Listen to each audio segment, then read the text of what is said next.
అందరికీ నమస్కారం. నేను మీ Haripriya. Welcome to my channel.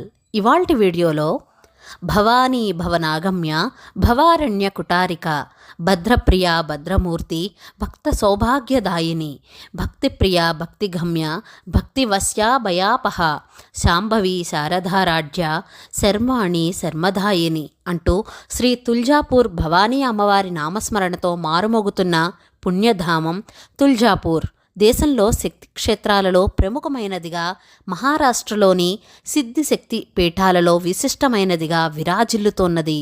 ఈ దివ్యక్షేత్రం షోలాపూర్ పట్టణానికి 45 కిలోమీటర్ల దూరంలో ఉంది.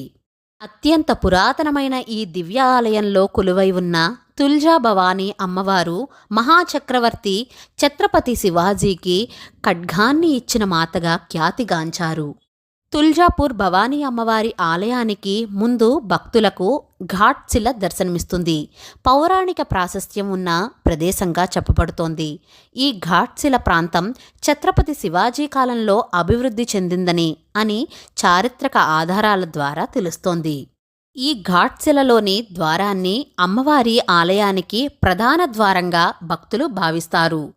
ఘాట్శిల ప్రాంతంలోని ఒక మండపంలో ఒక పెద్ద శిల భక్తులకు దర్శనమిస్తుంది.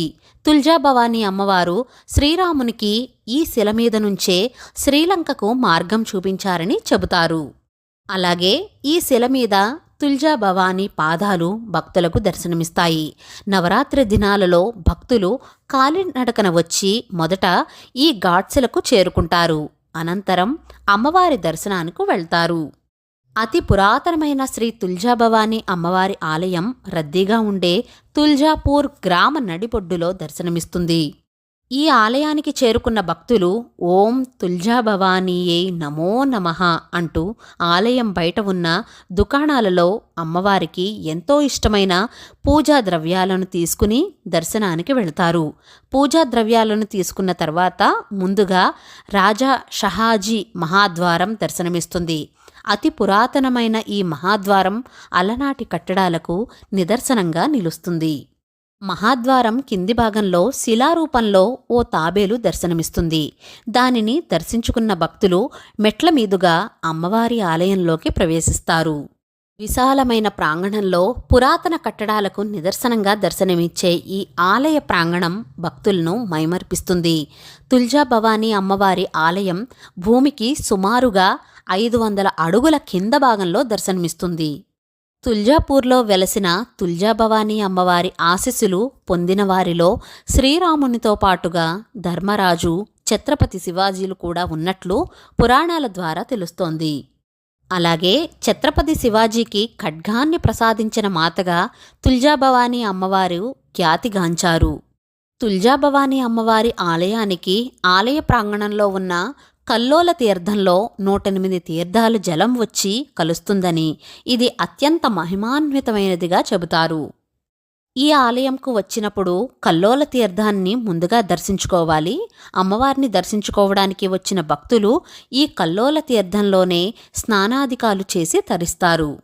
ఈ తీర్థంలో స్నానాదికాలు ముగించుకున్న తర్వాత భక్తులు భక్తి శ్రద్ధలతో అమ్మవారి నామస్మరణ చేస్తూ క్యూ లైన్లో నిలబడతారు.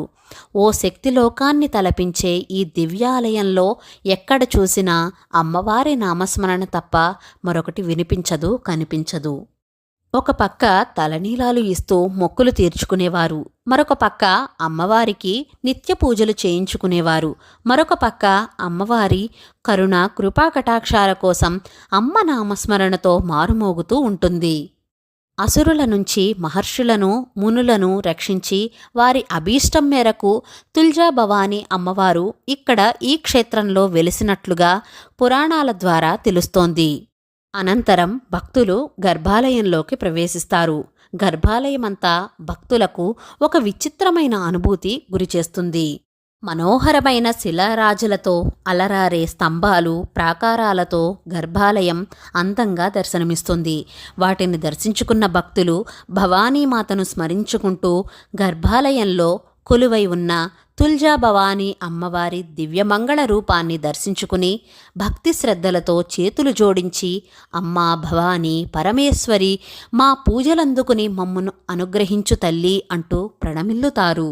అత్యంత ప్రాచీనమైన తుల్జాభవానీ అమ్మవారి గర్భాలయం బయట భవానీ శంకరుని మందిరం దర్శనమిస్తుంది. ఈ ఆలయంలోనే సాక్షాత్ భవానీ శంకరుడు లింగ రూపంలో భక్తులకు దర్శనమిస్తారు.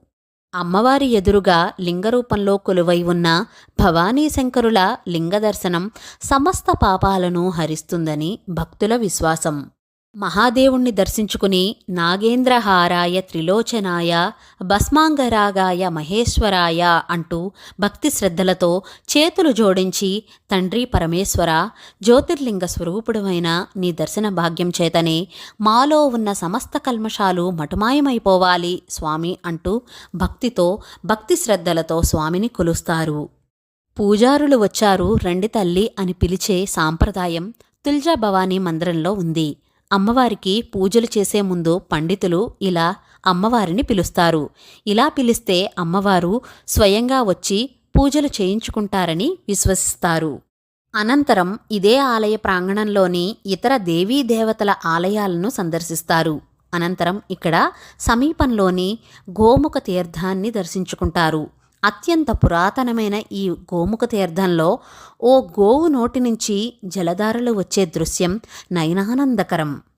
కాశీ నుంచి గంగ నేరుగా ఈ తీర్థంలోకి వస్తుందని చెబుతారు. ఆ కారణంగానే ఈ తీర్థజలాలను గంగమ్మ తల్లి సమానంగా భావించి తలల మీద జల్లుకుంటారు. గోముఖ తీర్థంలోనే కాశీ విశ్వేశ్వరుని చెందిన చిన్న ఆలయం ఒకటి కనిపిస్తుంది. ఈ ఆలయంలో శివుడు లింగ రూపంలో దర్శనమిస్తారు. వాటిని దర్శించుకున్న భక్తులు దత్త మందిరాన్ని దర్శించుకుంటారు. విశాలమైన ప్రాంగణంలో ఉన్న ఈ మందిరంలో మహాదేవుని లింగ మందిరంతో పాటు దత్తయంత్రం కూడా దర్శనమిస్తాయి. వాటిని దర్శించుకున్న భక్తులు ఈ మందిరానికి సమీపంలో ఉన్న నారదముని, గణపతి, హనుమాన్, శివుడు, విఠలుడు, రుక్మిణీ అమ్మవారు, గరుత్మంతుడు, శనిదేవుడు తదితర దేవతలకు చెందిన శిలామూర్తులు భక్తులకు దర్శనమిచ్చి భక్తి పారవస్యంలో ముంచుతాయి. ఆయా మూర్తులను దర్శించుకున్న భక్తులు అనంతరం ఎడమవైపు ఉన్న సిద్ధి వినాయక మందిరానికి చేరుకుంటారు. ఈ మందిరంలో కొలువై ఉన్న విఘ్నేశ్వరునికి ఎడమవైపు కాకుండా కుడివైపుగా తొండం దర్శనమిస్తుంది.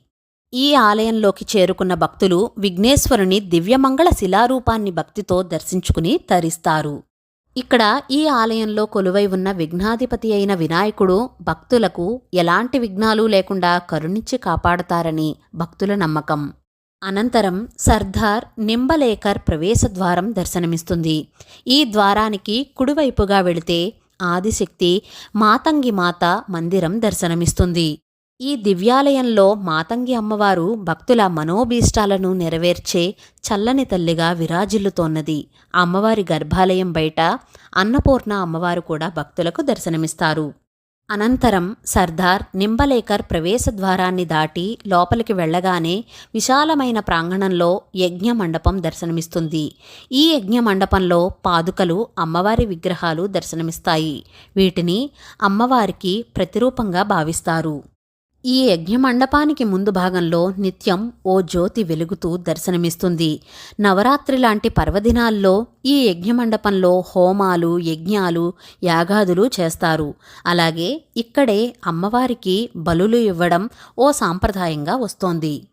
గర్భాలయంలో తుల్జాభవానీ అమ్మవారిని దర్శించుకున్న భక్తులు అనంతరం ఇదే ఆలయ ప్రాంగణంలో ఉన్న యమాయి మందిరాన్ని చేరుకుంటారు. ఈ మందిరంలో యమాయి మాతతో పాటు త్రిశూలాలు కూడా దర్శనమిస్తాయి. అనంతరం ఇక్కడే కొలువై ఉన్న లక్ష్మీ నరసింహస్వామి, ఖండోబా, దత్తాత్రేయుడు ఆయా మందిరాల్లో దర్శించుకుని తరిస్తారు. ఆలయ ప్రాంగణంలో భక్తులకు చింతామణి మందిరం దర్శనమిస్తుంది. ఇక్కడ చింతామణి శిల భక్తుల కోర్కెలు నెరవేరుతాయా లేదా అన్న విషయాన్ని తెలియజేస్తుందని చెబుతారు. ఆ కారణంగానే ఈ ఆలయానికి వచ్చే భక్తులు చింతామణి శిలను తాకి తమ అదృష్టాన్ని పరీక్షించుకుంటూ ఉంటారు. తుల్జాభవానీ ఆలయంలో ఏటా చేసే నవరాత్రి ఉత్సవాలు ఎంతో అంగరంగ వైభవంగా జరుగుతాయి. అత్యంత ఘనంగా నిర్వహించే ఈ ఉత్సవాలలో సాక్షాత్ అమ్మవారే దగ్గరుండి మరీ ఆయా ఉత్సవాలను జరిపించుకుంటున్నారా అన్న అనుభూతి భక్తులకు కలుగుతుంది. తల్లి తుల్జాభవానీ, జగదంబిక అవతారిక, శ్రీరామునికి లంకకు వెళ్లే దారి చూపిన మార్గదర్శి, ఆ తల్లి భక్తుల కోరిన కోర్కెలు తీర్చే కల్పవల్లి, ఆదిశక్తిగా, అపరకాళిగా పూజలందుకుంటున్న తుల్జాభవానీ అమ్మవారి కరుణ, కృపా కటాక్షాలు మనందరిపైన ఉండాలని మనస్ఫూర్తిగా కోరుకుంటున్నాను. ఈ టెంపుల్కి ఎలా వెళ్ళాలి అనే విషయాలన్నీ కూడా నేను గూగుల్ మ్యాప్ లింక్స్ అన్నీ కూడా డిస్క్రిప్షన్లో ఇస్తున్నాను, క్లిక్ చేసి చూడగలరు. ఇవాల్టి వీడియో మీకు నచ్చిందా? నచ్చినట్లయితే please like, share, subscribe to my channel. మరో సరికొత్త వీడియోతో మళ్ళీ కలుస్తాను. నేను మీ Haripriya. Thank you for watching.